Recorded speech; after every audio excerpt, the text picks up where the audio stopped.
Let's make a quick and very easy tank top that will take you less than 30 minutes to make.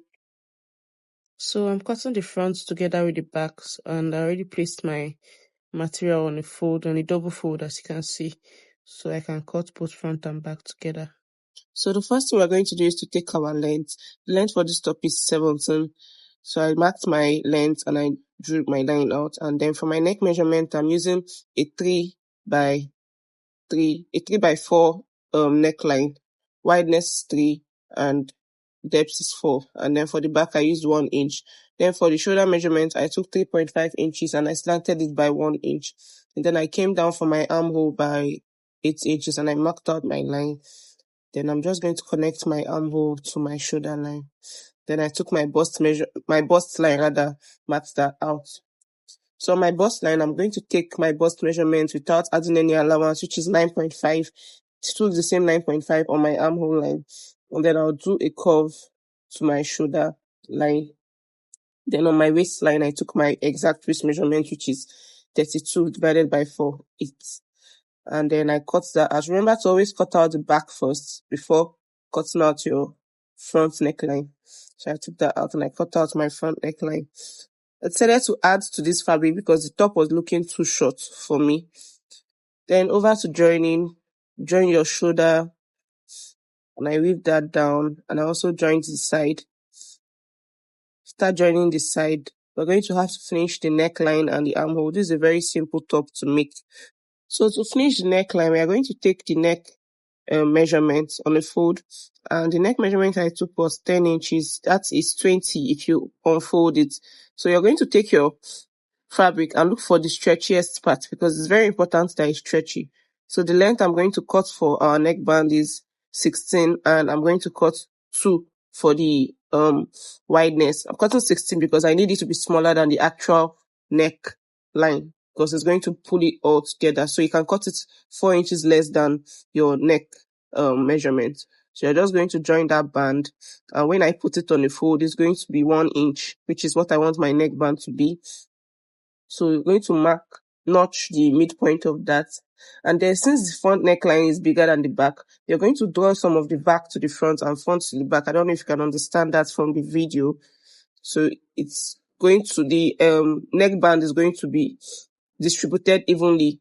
Since the neck is bigger than the front, I just pushed some of the front neck to the back and some of the back neck to the front and marked the points out. So I'm going to match my joining to the back neckline, the joining of the band, match it to the back neckline, and then I'm going to match the other notch to the front neckline. So after matching that, I'm just going to stretch this out to make sure when it's stretched out, everything fits in properly to the top. Then I'm going to sew all around. So you're just going to sew and stretch out the neckband as you sew so it fits in properly. So as I'm sewing, I'm just stretching this out.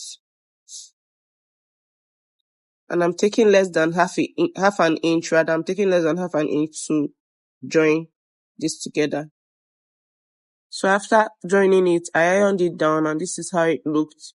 It came out very nice. So we're going to top stitch around the neckband. Going to top stitch down on this, so it's going to lay down flat and nice. So I'm going to top stitch that down. And after doing that, this is what we have. So next thing we're going to do is to do the same thing we did for the neckline for the armhole. It's basically the exact same thing. Cut out your band. For the armhole, I'm using a much wider band, which is like 1.5 inches when you fold it. That's 3 inches open, 1.5 on the fold. So I'm going to use a band less than the actual wideness of the armhole as usual. Just join that together the same way you did for the neckband and top stitch on it. That's just what I did. So this was how it was looking after I finished joining it down. So I'm going to iron as I did for the neckband and iron it flat and top stitch on it. So this was how it looked after I was done top stitching on it. It came out really nice. So what's left is just to hem the bottom of the top and add sticker on it or whatever design you want to put on it. So for me, I'm going to add sticker. And this was the final look of the top after I was done adding my sticker to it and folding the hem.